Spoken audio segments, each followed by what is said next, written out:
Assalamualaikum warahmatullahi wabarakatuh. Nabi Yakub diperkirakan hidup sekitar tahun 1837 sampai 1690 sebelum Masehi, dan beliau diangkat menjadi nabi pada tahun 1750 sebelum Masehi. Berdasarkan garis keturunannya, Nabi Yakub ini adalah putra dari Nabi Ishak bin Ibrahim. Artinya, Yakub adalah cucu dari Nabi Ibrahim alaihissalam. Menurut suatu riwayat, Yakub diutus di sebuah negeri bernama Kanaan di Palestina. Ada pula yang mengatakan beliau diutus di sebuah desa bernama Nebulis. Dan di desa itulah Yakub hidup dengan bercocok tanam dan memelihara ternak. Yakub dilahirkan sebagai anak kembar. Kembaran Nabi Yakub ini bernama Is. Nah, kehidupan antara Yakub dan Is ini tidak berjalan rukun seperti anak kembar kebanyakan. Karena Is menyimpan dendam dan iri hati kepada Yakub. Yang memang teman-teman, Nabi Yakub ini lebih disayang oleh ibunya. Karena itulah Is membenci Yakub. Ditambah lagi, suasana menjadi semakin buruk dan tegang manakala Yakublah yang diajukan oleh ibunya ketika ayahnya meminta salah seorang anaknya untuk diberkahi dan didoakan. Sedangkan waktu itu Is tidak diajak, bahkan tidak diberitahu sama sekali oleh sang ibu. Akhirnya, setelah kabar itu sampai ke telinga Is, dia pun menjadi tambah kesal, sebab dia tidak mendapat kesempatan yang sama seperti Yakub yang mendapatkan berkah dan doa dari ayah mereka, yaitu Nabi Ishak alaihissalam.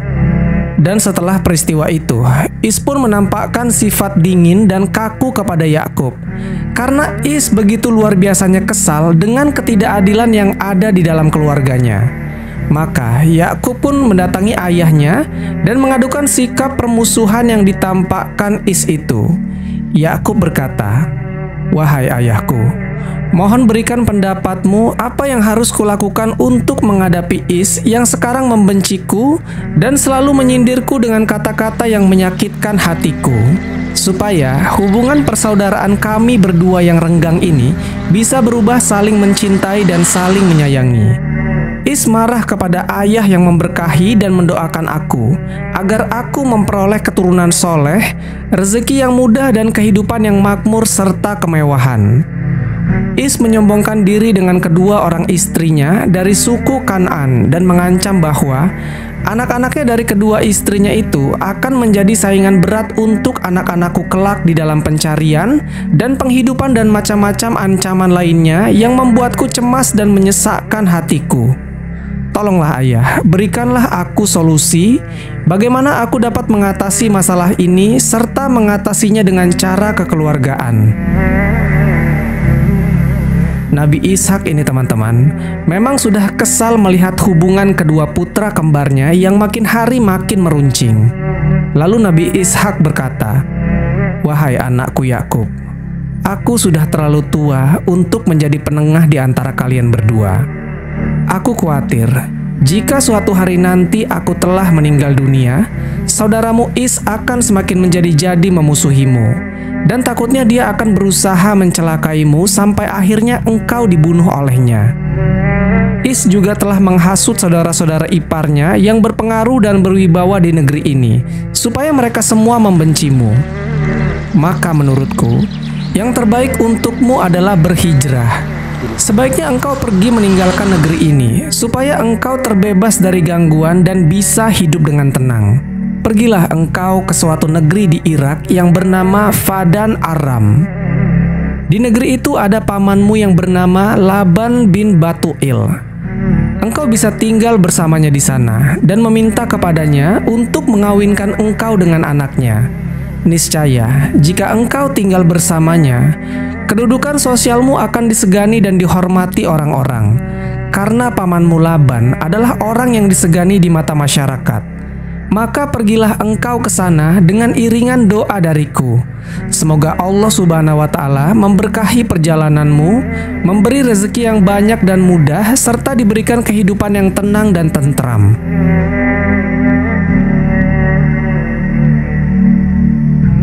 Akhirnya setelah mendengar saran dari sang ayah, Nabi Yakub pun langsung berkemas dan mempersiapkan barang-barang yang diperlukan selama dia dalam perjalanan menuju tanah Irak. Setelah semuanya telah disiapkan, dengan hati yang sedih Nabi Yakub pun berpamitan kepada ayah dan ibunya. Setelah itu, beliau berangkat meninggalkan rumahnya dan tanah kelahirannya. Di dalam perjalanannya, beliau melalui jalanan berpasir dan padang Sahara yang luas, ditemani matahari yang panas yang membakar kulit. Sesekali Nabi Yakub berhenti untuk beristirahat sejenak. Saat itu, beliau terasa sangat lelah dan berencana untuk tidur sejenak di bawah teduhan sebuah batu karang yang besar. Ketika Nabi Yakub tertidur, beliau bermimpi. Di dalam mimpinya itu, Yakub melihat dia dikaruniai rezeki yang luas, kehidupan yang aman damai, keluarga dan anak cucu yang soleh dan berbakti, serta dikaruniai kerajaan yang besar dan makmur. Lalu ketika Yakub terbangun, dia menoleh kanan dan kirinya, ternyata itu hanyalah mimpi. Namun beliau percaya bahwasanya suatu hari mimpinya itu akan menjadi kenyataan, karena sesuai dengan apa yang telah didoakan oleh ayahnya waktu itu. Kemudian teman-teman, Nabi Yakub pun bangkit dan melanjutkan perjalanannya. Akhirnya, setelah berhari-hari siang dan malam menempuh perjalanan yang membosankan, sampailah Yakub di pintu gerbang kota Padan Aram. Alangkah senangnya Yakub ketika dia melihat binatang-binatang peliharaan berkeliaran di atas padang rumput dan melihat para penduduk kota yang hilir mudik di dekat gerbang tersebut. Sesampainya di salah satu persimpangan jalan, dia berhenti sebentar dan bertanya kepada salah seorang penduduk yang lewat, di manakah letak rumah pamannya yang bernama Laban. Karena Laban ini orang yang sangat kaya raya di kota itu, dan dia juga adalah seorang pemilik dari suatu peternakan yang terbesar di kota itu, maka orang-orang yang ditanya pun pasti mengetahui di mana rumahnya. Kemudian, penduduk yang ditanya itu segera menunjuk ke arah seorang gadis cantik yang sedang menggembala kambing. Dan penduduk itu berkata kepada Yakub, "Kebetulan sekali, itulah dia salah satu putrinya Laban yang bernama Rohil. Itu perempuan yang sedang menggembala kambing. Mintalah kepadanya untuk mengantarkan engkau ke rumah ayahnya." Dengan hati yang berdebar-debar, Nabi Yakub pun menghampiri perempuan cantik yang sedang menggembala kambing itu. Dengan suara yang terputus-putus, seakan-akan ada sesuatu yang mengikat lidahnya, Yakub memperkenalkan diri bahwa dia adalah saudara sepupunya. Ibunya Yakub yang bernama Rifqah adalah saudara kandung dari ayah si gadis itu. Selanjutnya, Yakub menjelaskan kepada gadis itu bahwa ia datang ke Padan Aram dari Kanaan dengan tujuan untuk menemui ayah si gadis. Kemudian gadis itu mengajak Yakub untuk berjalan menuju rumahnya. Setelah sampai di rumah Laban, Nabi Yakub pun langsung mengatakan bahwa dia adalah anak dari Ishak dan Rifqah. Laban pun kemudian memeluk anak dari saudaranya itu, menandakan bahwasanya kedatangan Yakub diterima gembira oleh pamannya tersebut. Maka disiapkanlah oleh Laban bin Batuil kamar untuk Yakub di rumah itu, yang tidak berbeda dengan tempat-tempat anak kandungnya sendiri, di mana dia dapat tinggal sesuka hatinya seperti di rumahnya sendiri. Setelah selang beberapa waktu Yakub tinggal di rumah Laban, Yakub pun menyampaikan pesan dari sang ayah, yaitu untuk menikahkan Yakub kepada salah satu dari anaknya Laban tersebut. Pesan dari ayahnya pun diterima oleh Laban, dan Laban juga langsung setuju untuk mengawinkan salah seorang anaknya dengan Nabi Yakub, tapi dengan sebuah syarat. Sebagai mas kawin pernikahannya, Yakub diharuskan bekerja di perusahaan peternakan milik Laban selama 7 tahun lamanya. Kemudian, Yakub pun menyetujui persyaratan tersebut. Akhirnya, dengan semangat dan dengan kedisiplinan yang tinggi, Yakub pun bekerja di perusahaan peternakan terbesar di kota Padan Aram itu. Teman-temanku seiman, setelah 7 tahun lamanya Yakub bekerja di sana, kemudian Yakub menagih janjinya kepada Laban. Saat itu Yakub hendak menikahi salah seorang putri Laban yang bernama Rohil. Namun, Laban malahan menawarkan kepada Yakub untuk menikahi anaknya yang lain yang bernama Laia. Yang tak lain, Laia ini adalah kakak dari Rohil. Sebenarnya teman-teman, selama tinggal dan bekerja di sana, Yakub telah lama menyukai Rohil dan memendam rasa cintanya itu untuk menunggu waktu 7 tahun supaya nantinya Yakub bisa menikah dengan Rohil. Laban pun mengerti isi hati dan kemauan Yakub tersebut. Tapi masalahnya adalah waktu itu ada adat istiadat yang berlaku di sana. Seorang adik tidak boleh melangkahi kakaknya kawin lebih dulu. Akhirnya, sebagai jalan tengah dari permasalahan ini, supaya Yakub juga tidak kecewa dan mereka juga tidak melanggar adat istiadat, Laban menyarankan kepada Yakub untuk menikahi Laia terlebih dahulu. Kemudian setelah 7 tahun mereka menikah, barulah Yakub menikahi Rohil sebagai istri kedua. Akhirnya, Yakub pun menerima saran dari pamannya tersebut, dan menikahlah Yakub dengan Laia. Lalu setelah 7 tahun kemudian, Yakub pun menikah lagi dengan Rohil, yang ketika itu menjadi istri keduanya. Dengan demikian, saat itu Yakub memiliki 2 istri, yang kedua istrinya itu adalah saudara sekandung. Pada masa itu, hal tersebut belum ada larangan hingga diutusnya Nabi Muhammad SAW. Hal semacam itu tidak diperbolehkan lagi. Selama pernikahannya, Allah Subhanahu wa Ta'ala menutupi kekurangan Laia dengan memberikan keturunan beberapa anak laki-laki dari istri pertama Nabi Yakub ini. Rohil pun menjadi cemburu karena dia belum menghasilkan keturunan sama sekali.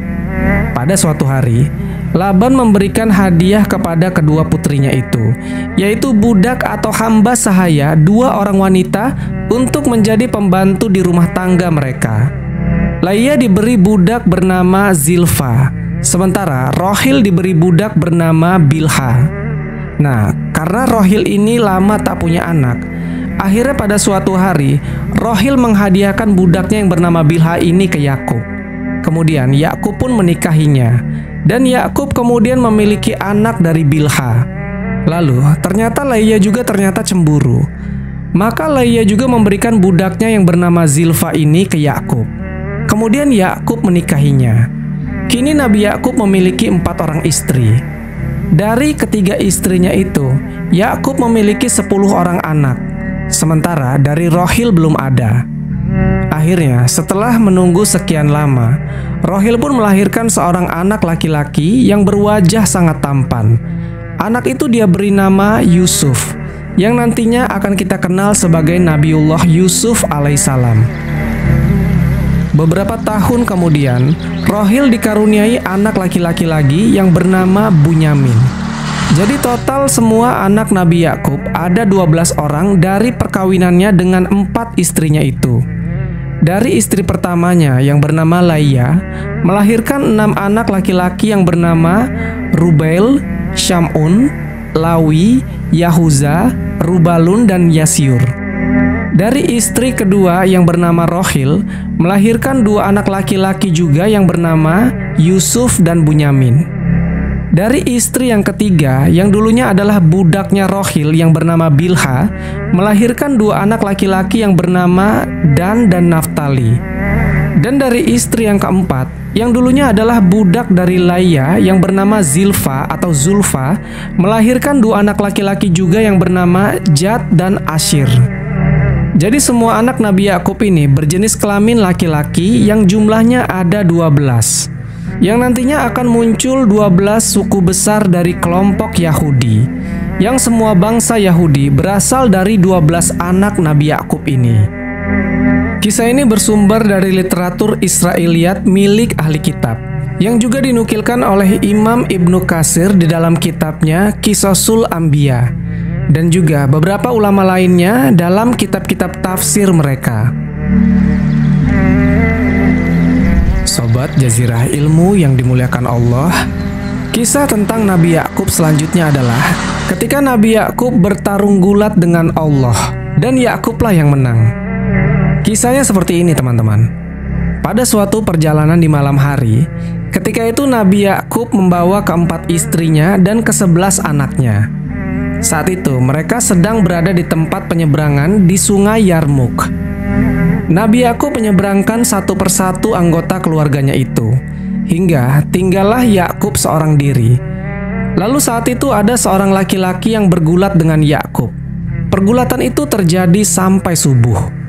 Nah, ketika pria yang bergulat dengan Yakub ini melihat bahwa dia tidak dapat mengalahkannya, pria itu memukul sendi pangkal paha Nabi Yakub, sehingga sendi pangkal paha Yakub pun terpelecok ketika dia bergulat dengan orang itu.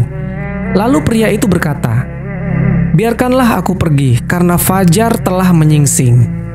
Kemudian Yakub menjawab, "Aku tidak akan membiarkanmu pergi sebelum engkau memberkati aku." Kemudian pria itu bertanya, "Siapakah namamu?" Nabi Yakub menjawab, "Aku adalah Yakub." Lalu pria itu berkata, "Namamu tidak akan disebutkan lagi sebagai Yakub, tetapi Israel, sebab engkau telah bergulat melawan Allah dan manusia, dan engkau menang." Kemudian Yakub berkata, "Katakanlah juga siapa namamu." Pria itu menjawab, "Mengapa engkau menanyakan namaku?" Kemudian diberkatilah Yakub di situ.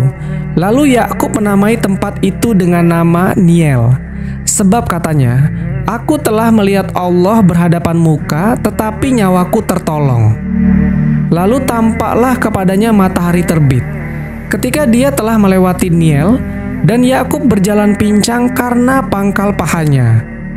Itulah sebabnya sampai sekarang orang Israel tidak memakan daging yang menutupi sendi pangkal paha, karena dia telah memukul sendi pangkal paha Yakub pada otot pangkal pahanya. Teman-teman yang mendengar kisah ini pasti bakalan bertanya-tanya, kok bisa ada orang yang berduel sama Tuhan? Kisah yang terdapat di dalam kitab Kejadian 32 ayat 22 sampai 32 ini, memang kisah ini membingungkan para pendeta, sehingga mereka mencarikan penafsiran yang cocok untuk menutupi keganjilan dari isi kitab mereka. Di dalam Islam sendiri, sosok Allah Subhanahu wa Ta'ala adalah zat yang maha besar dan maha perkasa. Bagaimana mungkin bisa berduel dengan manusia yang sejatinya manusia adalah ciptaannya? Tentu saja, mudah sekali untuk Allah Subhanahu wa Ta'ala menghancurkan manusia. Dan untuk apa Allah bersusah payah bergulat sampai pagi? Di akhir kisah, Nabi Yakub tinggal bersama anaknya, yaitu Nabi Yusuf di Mesir. Yang ketika itu Nabi Yusuf ini telah tumbuh menjadi pria dewasa yang sangat gagah dan tampan. Dan Yusuf juga menjadi pembesar di kerajaan Mesir. Kisah lengkap Nabi Yusuf bisa teman-teman tonton di link yang ada di pojok kanan atas. Menurut sebuah riwayat, pada usia 147 tahun, Nabi Yakub wafat dan dimakamkan di Mesir. Sebelum beliau wafat, Nabi Yakub berpesan kepada seluruh anak-anaknya agar selalu taat dan berada di jalan Allah Subhanahu wa Ta'ala. Wallahu a'lam bishawab. Jadi itulah kisah Nabi Yakub. Semoga kisah ini bermanfaat. Lebih dan kurangnya mohon dimaafkan. Yang benar datangnya dari Allah Subhanahu wa Ta'ala. Khilaf atau keliru itu datangnya dari saya pribadi sebagai manusia biasa. Sampai ketemu di kisah-kisah seru yang penuh makna selanjutnya. Saya akhiri.